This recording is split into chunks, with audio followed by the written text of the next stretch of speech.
In this video, I'm going to show you how to remove the clamshell of the Elan. This is also known as the top shell, and in fact that is the correct name according to the manual, but as far as I'm aware, everyone calls it the clamshell. According to the manual, there's a lot of things that you gotta do before you get to remove actually this fiberglass panel. I'm gonna go through what it's been done already, and if there's a video on it, I will mention. Now, the first thing that the manual says is to disconnect the battery. I don't have a video on that. It should be trivial enough for you to do without any help. The second thing says it's to remove the front bumper. I do have a video on how to remove the front bumper and where every single bolt is located. Then the next thing is to remove the bonnet, and I have removed the bonnet the simplest way in my video. There's more that needs to be removed, which I will be showing in this video in order to get to the clamshell. Then it says to remove the A-post panel. I also have a video on that just for the A-post panel, so that's not included in this video. Then you should be removing the wheel arch liners. Again, I have a video on the wheel arch liners. If I don't have a video on the wheel arch liners, I will make a video on the wheel arch liners. What else is missing? Oh yes, then you're supposed to be removing the light pods, because of course, you know, they're screwed through here. Obvious. Now, there's more to it than what I've done in my video of the light pods. So I will be removing the rest that needs to be removed in order to get to the clamshell, which is just basically undoing a couple of things around here. And apart from that, everything else I don't have a video on, and it's going to be included in this car. Things to note is the light pod motors. Those probably would be a video on by themselves, but they're included in this video. And other things that need to be removed is the actuator link. Every single wire that, you know, electrical wire needs to be disconnected, and then all of the nuts and bolts that fasten everything together need to be removed, and adjustments need to be done. And I think that's all for this introduction. So I hope that you find this video interesting. Before we get started, I need to do the usual begging for like, subscribe and comment and all of that stuff that make videos appear for everyone else, because if no one likes my video, no one else that searches for an Elan will see this video, and no one else will get the value that I'm adding to YouTube. Let's get started. Unlike what would you expect, the first thing to do is not actually reach anything from the top. Now, I am kind of hoping that this will be visible on the camera, but hopefully you can see that there is a little hole there.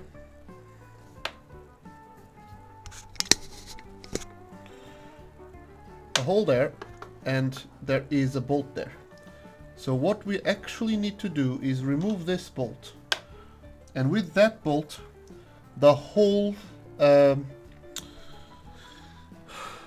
motor comes out from the bracket.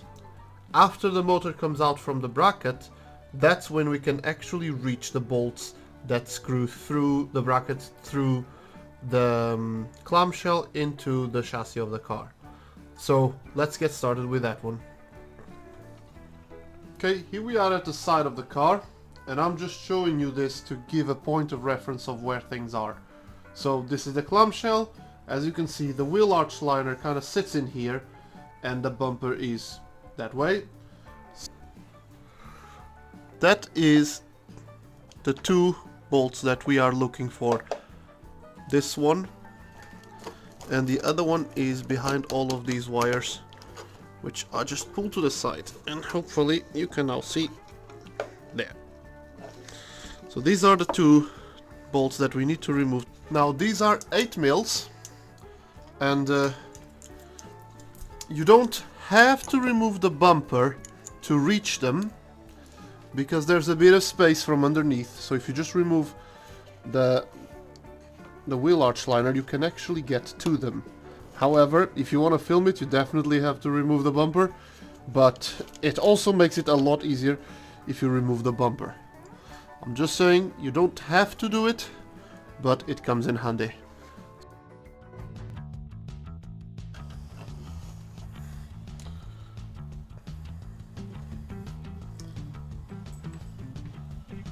So now that those two bolts are out, I can disconnect the wires, which I probably should have done before, and just pull out the motor completely and the rod that actuates it. So that is the motor. Now this will be useful information for anyone who wants to repair the motor, but that's a story for another video. So now that we have removed the motor from here, you can clearly see the 3 bolts that hold the bracket to the chassis through the clamshell. And since the motor is out of there, it's very easy to reach these.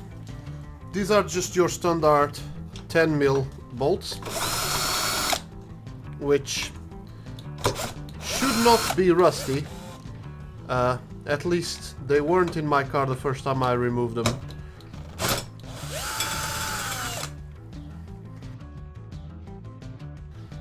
So that's it for the left-hand side motor. Now we're going to look at the right-hand side motor. On the right-hand side of the car, it's a little bit trickier because of the air intake for the intercooler, but it's exactly the same location. The 2 bolts are here and there. Can't get my finger there, but yeah, you can see it. I'll point it with after editing. So yeah, again, 8mm.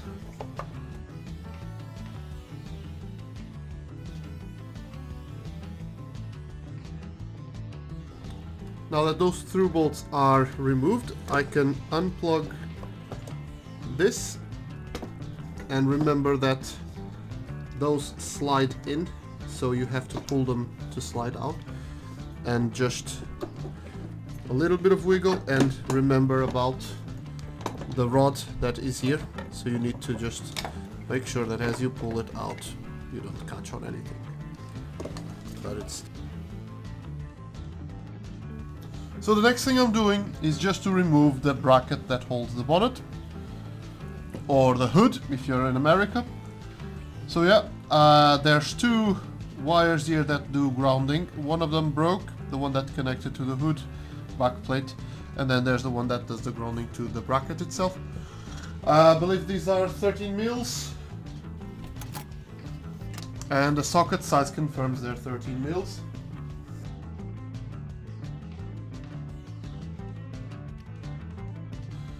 And now to remove the other one, you got 2 options. You can remove the rubber, or you can try to use a ring spanner, an open-ended spanner on it. I prefer to remove the rubber and grip it from the top. It's also possible that the captive nut has broken loose. No, it doesn't look like it.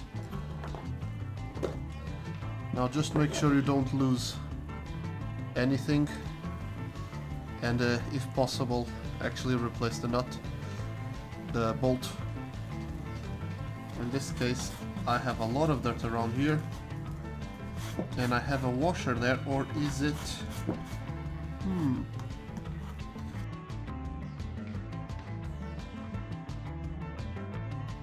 painted in the past as well. Okay. So things to note is that there's a metal washer that then connects to the bracket. All of this needs to be cleaned, obviously. At the right hand side, disconnect the boost level transducer. So we're talking about 2 jobs in here. One is to disconnect the wires, and then we need to remove the boost level transducer. Oh, actually, we don't need to remove it now that I remember. we just need to disconnect the vacuum line that goes into it, and we need to disconnect that grounding wire there, which probably in some cars is actually connected here. I wouldn't be surprised, but mine is what it is.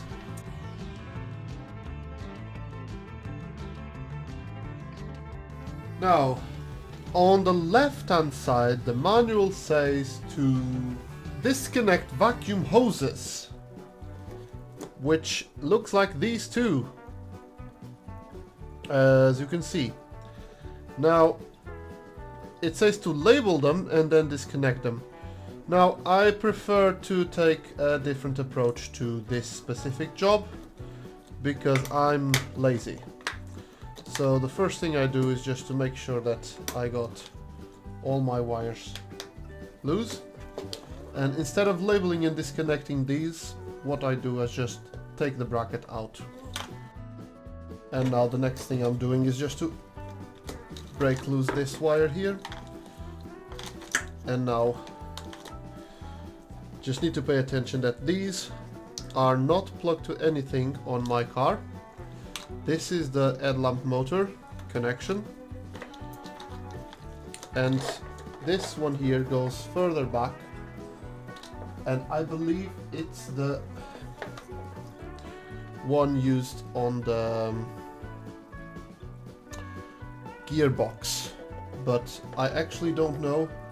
Since I got this film, I can always go and put it back because I know what it is, but I don't need to worry much because these two won't go anywhere. This one is already plugged to its female counterpart, so it won't go anywhere. So the only thing that I can get wrong is these two, but that one is too short to reach back there, so I should be safe. So now the only thing that I need to do here is just to pull this rubber grommet, push it to the other side, and then feed the wires through. And that's one more thing that it's free for the clamshell to come out. Thingy is probably a 6mm. And yes, it is a 6mm. So all I have to do is just remove that.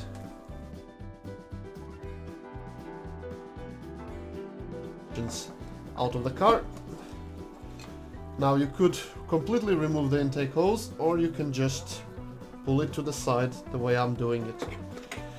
One thing to note with these cabling is that they are riveted here, so you just need to make sure that you pop them from the clips and don't break the rivets. Right, this is something that I had in my car to avoid the wobbling from making a noise. There's a group buy, or there was a group buy on an LEC for this part. I don't know if it's still going or not. I've not paid attention to it. So the next thing to look at is how do we get this one out. We've got two options. We can pull the clamshell and just try to steer it to the side, or we can try to remove this. I'm gonna have a quick look in the back and report back to you. Okay, I had a look for the intake hose, and there is a bracket that kind of just makes sure that it's in the correct distance from everything else, and then there is the connection on the intercooler side. From memory, I had not the need to remove this from the clamshell last time I removed it, so I'm not going to remove it right now. If you continue watching the video and you see me removing it, it's because I figured out it was easier that way, but we'll leave that for now. Going back to the right hand side of the car, there's a few things that were missed earlier on. So I've disconnected the solenoid, and now I'm following what is a bit further down on the manual, and I'm not reading it now, I'm just looking at the car and figuring out what needs to be done. But I will edit and tell you which part of the manual I'm talking about right now. So there's these electrical connections here. that you just need to slide out the connectors. I believe these are used in the American cars and not in the UK cars, and this is the headlamp motor. Again, same as earlier, just push the grommets down and then pull the wires with them. Earlier on was the light pods themselves, or the wiring for the light pods. So again, same thing. Just remember that these clips, you know, this wiring may be connected to the clips. You just need to pull it out, and you can continue with your task.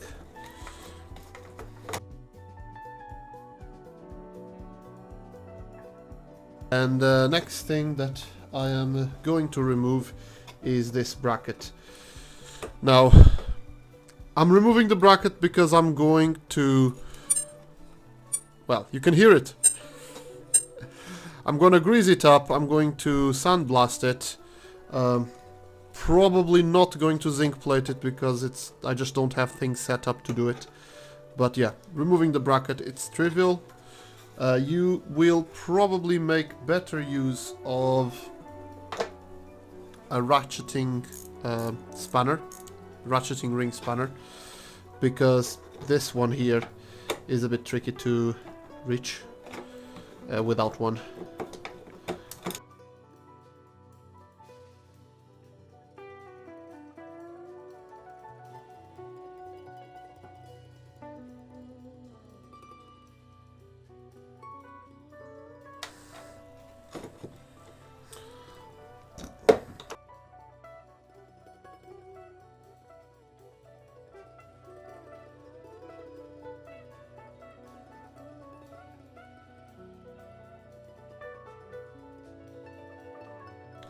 Release the bonnet latch mechanism.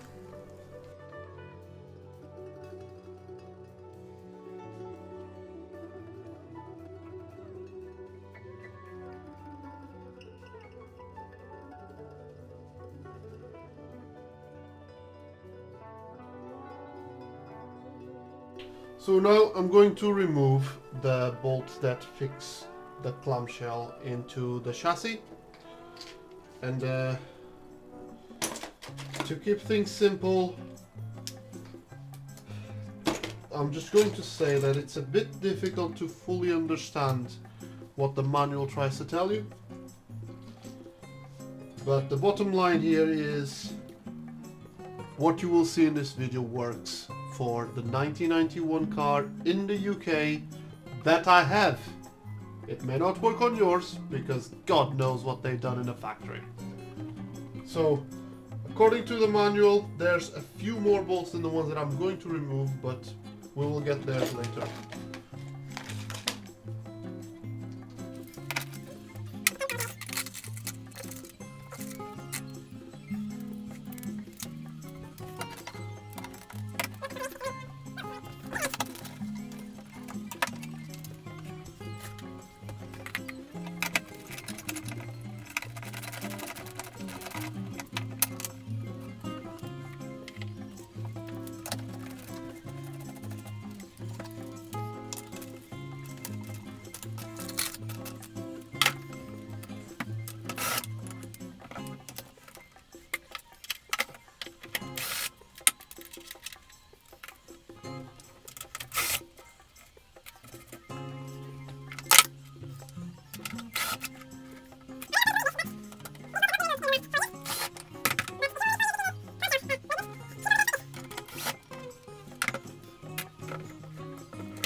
Those two are the last thing needed. 10 mils again. Now the thing is, you need a spanner on the opposite side. I just forgot that.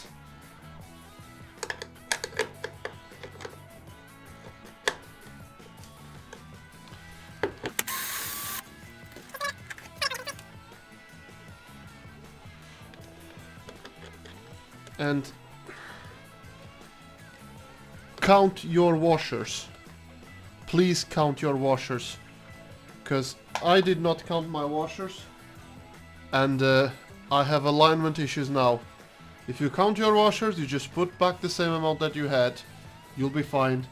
If you don't count your washers, you're gonna have to fiddle around with this alignment forever.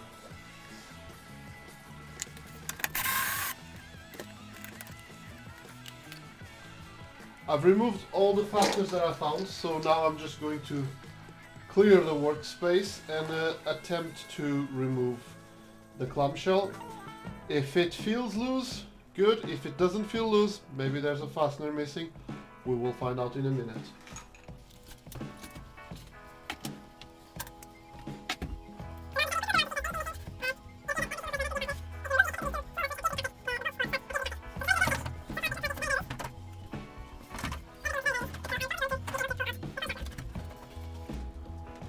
Now this is the point where you'd have to undo the Sikaflex around here, but as I mentioned earlier in the video, my car doesn't have any Sikaflex.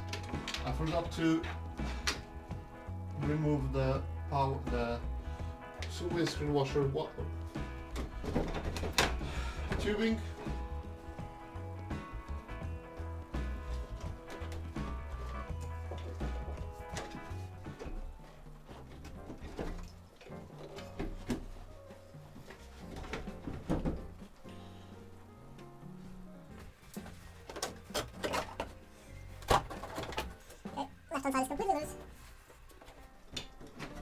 The right hand side is catching somewhere, which appears to be here.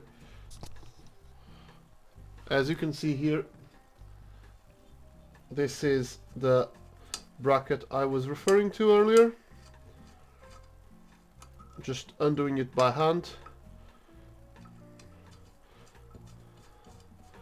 And this should give a bit more freedom on the movement of the air intake. So now that the air intake has a bit more freedom to move, I'm going to try again.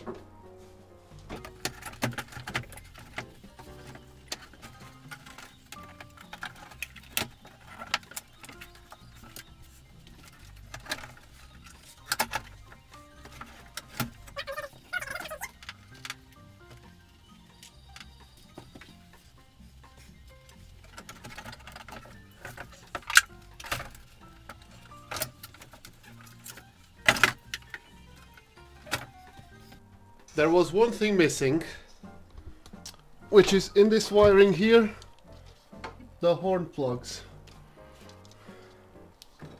So all I have to do is just unplug the horns here. So now that I've freed up the horns, hopefully the only thing I need to worry about now is these wires here that I need to untuck away.